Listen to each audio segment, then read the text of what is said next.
예, 이번 시간에 외화자산 등 평가차 손익에 대해서 살펴보도록 하겠습니다.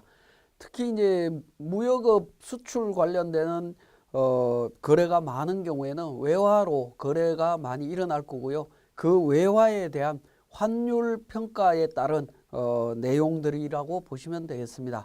자, 그래서 기중에 외화로 매출이 일어나고 그 외화 채권에 대한 부분들을 회수를 했다라고 하면 회수했을 때 회계 처리가 외환 차손익이 발생하게 됩니다. 발생 시점의 환율과 회수할 때의 환율 차이로 인한 이익 금액이 될 텐데요. 손익이 될 텐데 그 부분은 기업회계나 법인세법 모두 사업소득 그러니까 사업연도에 입금 또는 송금으로 인정이 됩니다. 계정 과목은 외환차 손익입니다. 그래서 외화 거래가 완전히 종결된 그 내용이라고 이해를 하시면 되겠습니다. 자, 두 번째, 외화자산 부채 평가 손익, 즉 외화 환산 손익입니다. 환산 손익은 외화자산 부채를 그대로 보유를 하고 있다가 12월 31일 날 이 부분을 원화로 환산하는 과정이라고 보시면 됩니다. 그러니까 기말 평가 과정이라고 이해를 하시면 되겠는데요. 자, 외화자산 부채의 평가와 관련해서는 우리 대상 자산이 있습니다. 법인세법에서는 기업회계 기준에 따른 화폐성 외화자산 부채에 대해서만 평가할 수 있도록 하고 있습니다.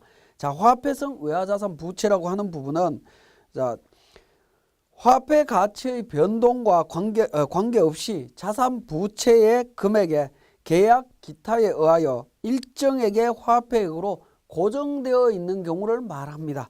자, 이런 부분들을 화폐성 외화자산 부채라고 이야기를 합니다. 자, 문장을 그대로 읽어보면 여러분들이 이해하기가 어려운데요. 그냥 단순하게 설명을 드리면 관련 외화자산 부채가 소멸할 때 상대방 계정이 예금이나 현금으로 정리가 된다면 화폐성이라고 이해를 하시면 됩니다.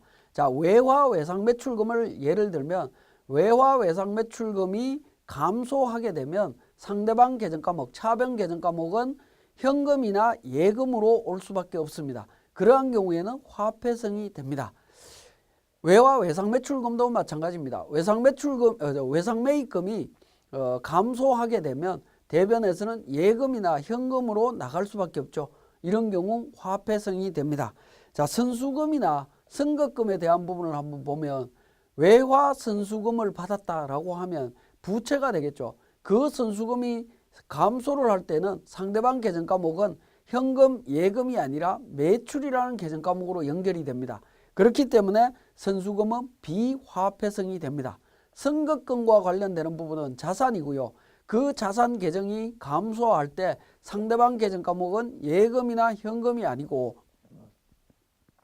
이 경우에는 재고자산으로 연결이 됩니다. 재고자산이기 때문에 비화폐성으로 판단하시면 되겠습니다. 자, 그런 형태로 판단하셔서 화폐성으로 분류된 부분들은 평가를 할 수 있다라고 이해를 하시면 되겠습니다. 자, 금융회사 등 외의 법인이 화폐성 외화자산 부채 위험을 회피하기 위하여 보유하고 있는 통화 선도 또는 통화 스왑, 환율 보험 변동 이런 상품들도 평가를 할 수가 있습니다. 근데 일반 회사들은 거의 적용될 경우가 없다라고 보시면 되겠고, 단순히 우리는 기억하실 것은 화폐성 외화자산 부채로만 기억을 하셔도 되겠습니다. 275페이지에 평가 방법과 적용 환율입니다. 자, 금융회사 이외의 법인, 즉 일반 회사들은 평가 방법은 둘 중에 하나입니다. 첫 번째 평가 방법이 그러니까 취득일 또는 발생일 현재의 매매 기준율을 사용하는 겁니다. 즉 첫 번째 방법은 평가를 하지 말라라는 거고요. 두 번째는 사업연도 종료일 현재 환율입니다. 평가를 하라라는 거죠. 그러니까 평가를 하거나 안 하거나 선택해라라는 겁니다. 선택해라. 평가 방법을 신고 기한은 언제까지 해야 되냐면 그 법인은 최초로 그 평가 방법을 적용하려는 사업연도의 법인세 신고 때 같이 제출하시면 됩니다. 이 부분 평가하겠다라고 했는데 평가 방법 신고하지 않으면 나중에 문제가 생길 수 있기 때문에 평가를 하겠다라고 하는 경우에는 반드시 평가 방법 신고서를 제출하셔야 됩니다.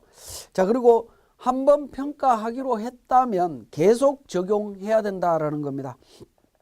계속 적용해야 되고요. 다만 신고한 사업연도를 포함해서 5개 사업연도가 지난 후에는 다른 방법으로 평가 방법을 선택할 수 있습니다.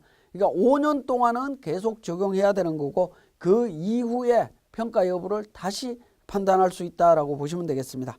자, 276페이지에 평가손익의 처리입니다.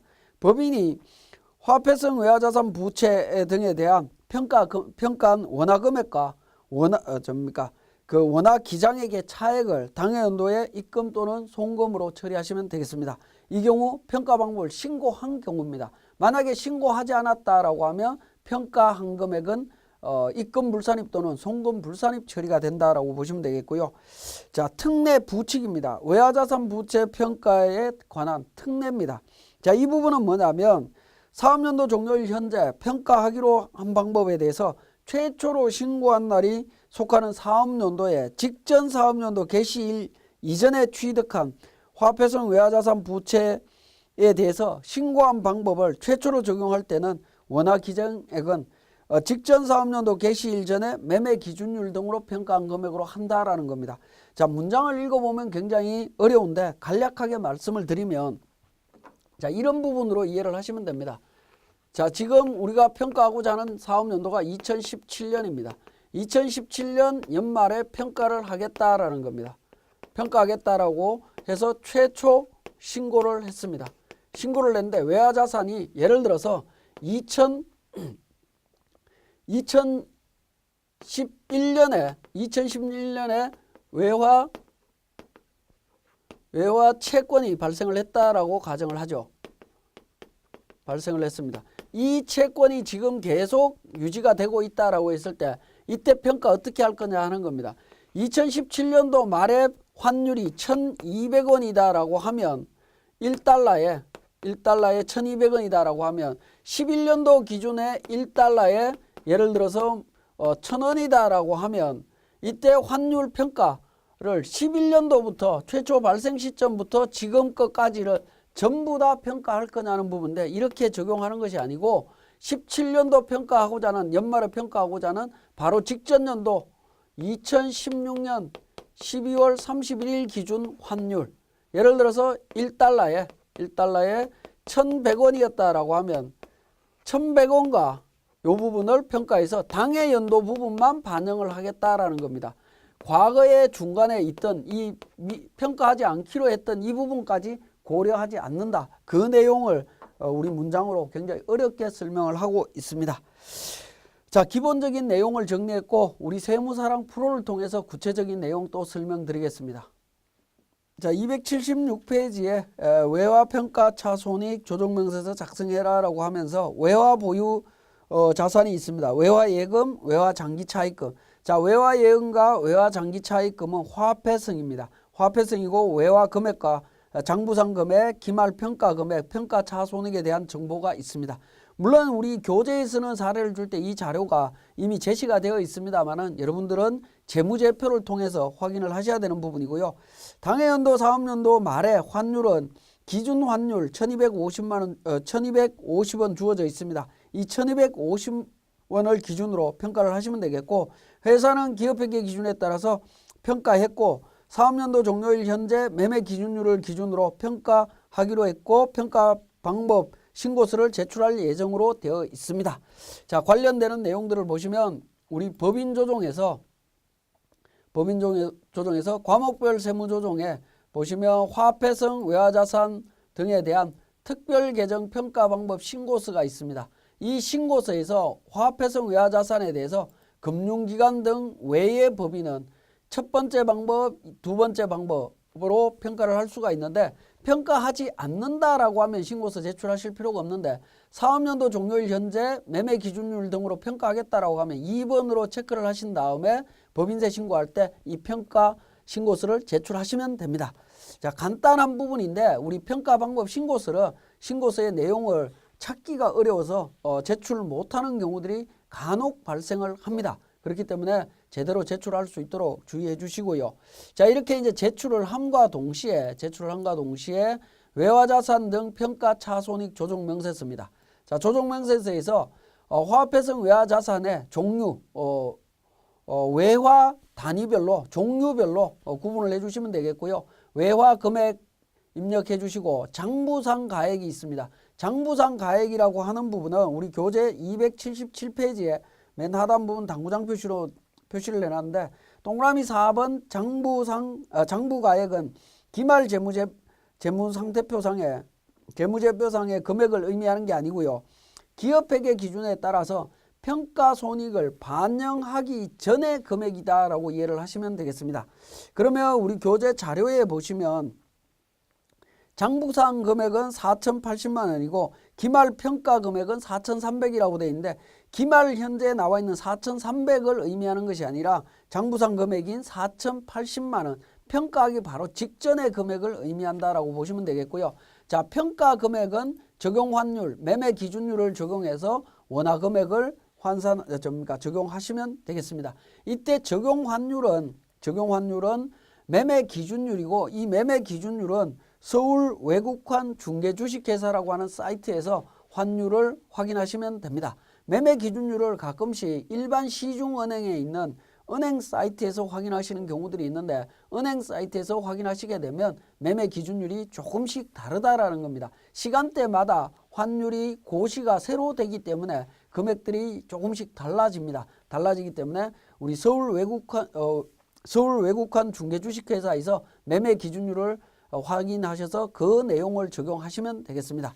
자, 마찬가지로 화폐성 외화 부채에 관련되는 부분도 동일한 방법으로 적용을 해주시면 평가손익이 평가이익이 자산에서는 170만 원, 부채에서는 1,500만 원이 손실이 나왔습니다.